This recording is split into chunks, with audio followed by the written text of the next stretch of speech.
Hi, this is On Brief Ensemble. Today I'm going to show you how I edit my outfit pictures using Photoshop. Now, I'm not going to teach you how exactly to use Photoshop, but don't worry, if you don't know how to use it and you follow these instructions pretty exactly, you should be able to do it. So we're going to start off with a picture and put that into Photoshop. Or of course you can go File, Open, and find your picture that way. Now, as you can see, I've got a nice white background here, which makes it a lot easier to cut yourself out, so highly recommend that.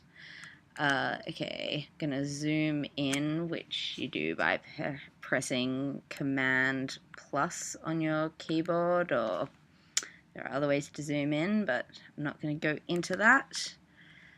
Now I'm going to start off with my legs because they are easy. Now we're going to use this tool here, which is called the Magnetic Lasso tool. Now it might not be there when you go into your Photoshop because if you hold down you have other options, so it might look like this. But right now we're going to go for the Magnetic Lasso. Now start off by clicking on a point and then just working our way along the line. Now the good thing about the magnetic lasso is you don't actually have to go exactly on the line. It kind of can tell just by contrast in the picture where exactly you're trying to go. So if I kind of go over here, it'll automatically pull its way back over to some degree. Now by clicking you make those little squares. It automatically does it too, but they're like anchor points, so if you do a click your lasso will stay where you have clicked. Now to close this little loop I'm trying to make, we double click.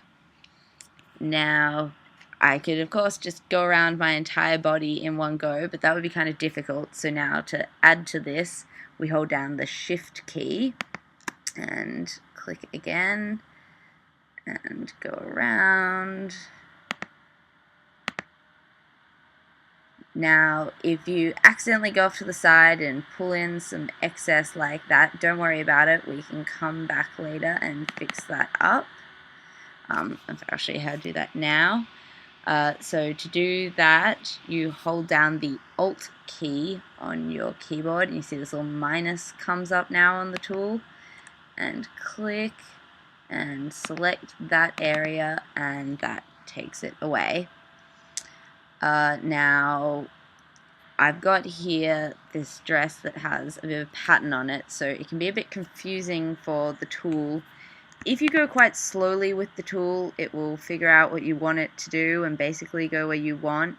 But sometimes when you have something with a pattern, if you move along, it'll go along the shape of the pattern, which is kind of annoying. So if you have something like this where it's a bit difficult to cut out, you can go onto the regular lasso tool, which you have to control completely manually, so hold down Shift again, and you just have to really carefully try to trace exactly where you want to go. You could do this for your whole body of course, but it's going to be a lot quicker to use the magnetic lasso. Okay, now if you accidentally click without holding the Shift key, you'll see that all your selection has disappeared. Don't worry if this happens, just press Command Z, or you have in Photoshop this little history panel which lists all the things you've done, so you can go back in your history and click and say, oh no, I wasn't happy with that. Or if you change your mind, if you haven't done anything, you can click back to where you were. Okay, now for the rest of your body, just do the same as I showed you. Now for the hair, that's slightly different just because you don't want such a sharp edge for your hair. It will look kind of like you're cut out. So for your hair, remember, hold down Shift again. Go around and give a little bit of space around the edge, and then we'll come in and make it not such a large space around your hair later. Okay, I'm just gonna go ahead and cut out the rest of me.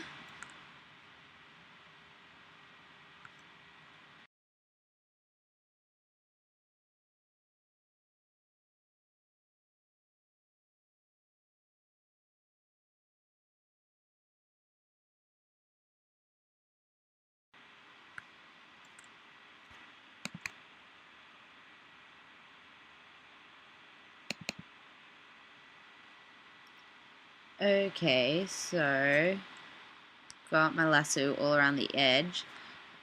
Now I've got this little bit here. I showed you how to do this before, but just wanted to make a point that to cut out any bits, even if it's within your lasso circle, you hold down Alt and then you select the area, and then you have created that little hole there. Also make a point of saying that I am self-taught in Photoshop, so I'm sure there are better ways to do the things that I do, and there are many ways in Photoshop to do anything. So if you know a different way to do this, or you're thinking, ugh, what's she doing? Like, sorry, but this is just the way I do it, so hopefully this will work for everyone else. Okay, now what we're going to do is we're going to cut ourselves out. Now, the way Photoshop works, if you're not familiar with it, is in your images you have layers. And so if you kind of just think of pieces of paper, if you're cutting out shapes, making a collage, you have layers of paper. So we're going to cut ourselves out from this background layer. And to do that, you right click or control click on your Mac. Now you can take this step of going to this feather option, and so I don't normally do this, but this might work for some people. So I'm just going to click feather 5 pixels. Now I'm going to go layer via copy, or you can go layer via cut, doesn't really matter. Copy I personally prefer. Now see those little eyes, they just hide your layers if you don't want to see them.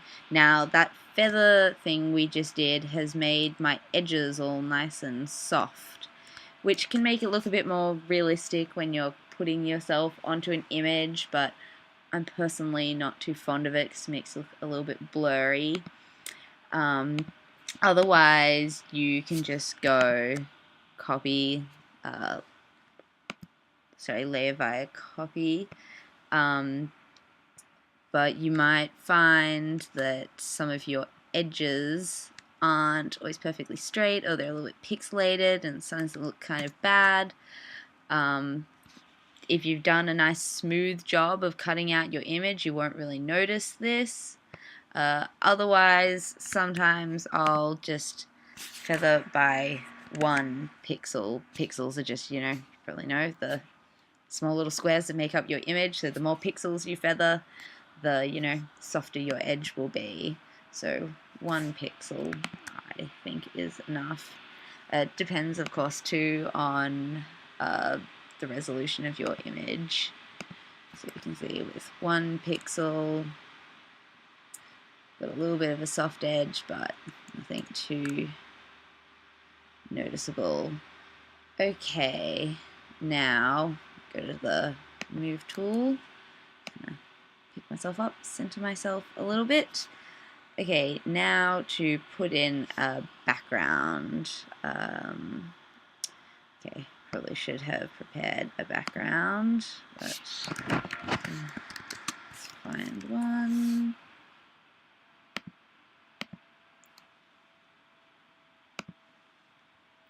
Just gonna drag it into Photoshop. Now I'm going to press Command A, which selects the entire image. Then I'm going to press Command C to copy it. And now I'm going to click back onto our image we're working with and press Command V to paste it. Now you can see with layers that this leopard print layer has gone on top of this layer, so it's on top covering me. So you just need to rearrange the layers, so you just click on the layer, then just drag it. Now always make sure that you're clicked onto the layer you want to be editing, otherwise you'll be editing the wrong layer. So I'm going to click back onto this background. Now I'm going to press Command T, which transforms your image. That's what the T stands for. And now I can resize this and do various things with it. So first I'm going to flip it round so that it's vertical rather than horizontal. I'm going to hold down, now see I've got this little these arrows. I'm going to hold down the Shift key while I click and spin the image around. What the Shift key does is it kind of just automatically makes things straight when you're flipping them around like that. Now I want to make it bigger, and I'm going to hold down the Shift key when I do that again because it's going to keep the image in proportion. If I don't hold down the Shift key, this is going to happen and my image is going to get stretched. So just press Command Z to undo that. Hold down Shift and pull this bigger. Press Enter. Then when I'm done, I could of course stretch it to cover, you know, my entire image I've got with the background, but I'm probably just going to crop this and make the whole thing a bit smaller. Something you might have noticed me doing, as well as zooming in and out, is when I zoom back to original size like this. To do that, you press Command 0. Okay, now press Command minus a few times and zoom out just so I can see what's going on from a bit further back. Okay, now I'm going to crop this.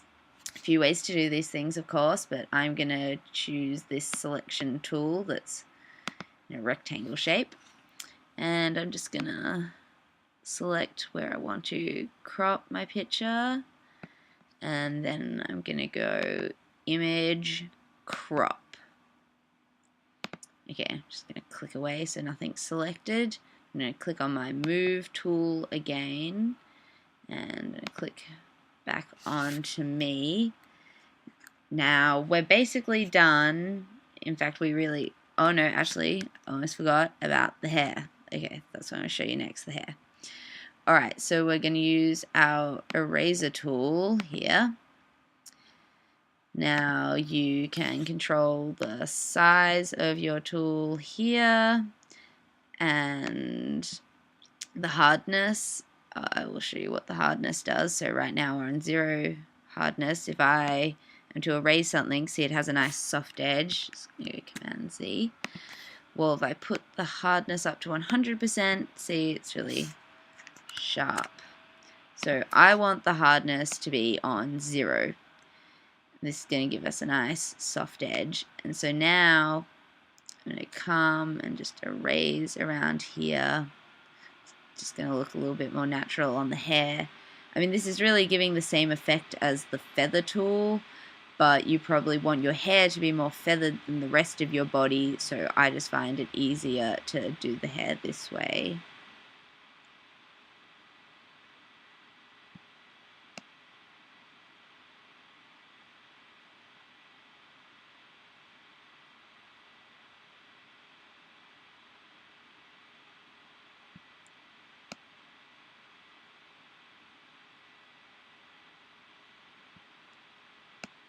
Okay, there we go. Alright, now the last step is to go, now so we have all these layers. Now if we try to save our image right now, because of the layers you can't actually save it as a JPEG. You have to save it as a Photoshop file, which is fine if you want to come back to the image and keep editing it later, but you can't upload it anywhere, like, you know, on the internet as a Photoshop file. Sometimes it's good to have a Photoshop file saved of your image in case you ever want to come back and change anything, but you know, for most working purposes, you'll want it as a JPEG. So we're going to go to Layer, come down to Flatten Image, and just say yes if that pops up. And now it's all this one flat image. So now we can go File, Save As, make sure JPEG is selected, and name it whatever you want. Put in my little Ombrief Ensemble, YouTube tutorial. Okay, so we're done. I might just quickly show you a couple other things I do to some of my photos, but that is how you Photoshop, or how I Photoshop an outfit picture. So you can stop watching now if that's all you wanted to know, but I might just show you one or two other little sneaky things I sometimes do to my photos. So one of the greatest tools on Photoshop is the Liquify Tool, which is a lot of fun, which you'll find in Filter Liquify, but I know all the keyboard shortcuts, so I can just press Command Shift X, I think it is. Okay, so come into this tool, it opens up this special window for you, and I'm not great with this tool. I don't really know very much about all these different things, but I just use this tool here, change the size here. That's all I really have needed to know about this tool. Now what this tool does is it warps things. So what I use it for is if my fringe, sorry, I'm terrible with words. If my fringe isn't perfectly straight, sometimes I like to cheat and just come and straighten it up a little bit. Things look a bit different when you're in this window, so it's not going to show you quite what it will look like when I'm done, but you'll see in a second. Just press OK. And now you'll see my fringe is beautifully straight. Another thing I like to do is sometimes, when you're zoomed out, details on your face aren't quite as clear as you'd like them to be. So just one other little thing I sometimes like to do is I go into this tool here, and as I said before, some of these other options could be selected, so just look down here and hold down and get my burn tool. Now the burn tool, change the size, the hardness. Now what the burn tool does is it makes things darker, so you can make it target different darknesses of things. So I want things that are already dark to become darker, so I'm going to click shadows. Exposure is how much darker it's going to make that thing, and just like to make my makeup a little bit darker there. I think it just looks a little bit nicer. No, doesn't make a huge difference, but if I go into my history, you see just that tiny bit of difference, just brings out the eyes. Okay, so we're done, I would say. I've changed it, just going to press Command S and save that. Sure. Okay, so now one last thing. I'll be uploading this once I finish it onto my YouTube channel. It'll be my first video on my YouTube channel, so check it out. There'll be plenty more to come. Subscribe, why not? Ombrief Ensemble is my username. Also check out my Facebook page, which is also /Ombrief Ensemble. And thank you for watching.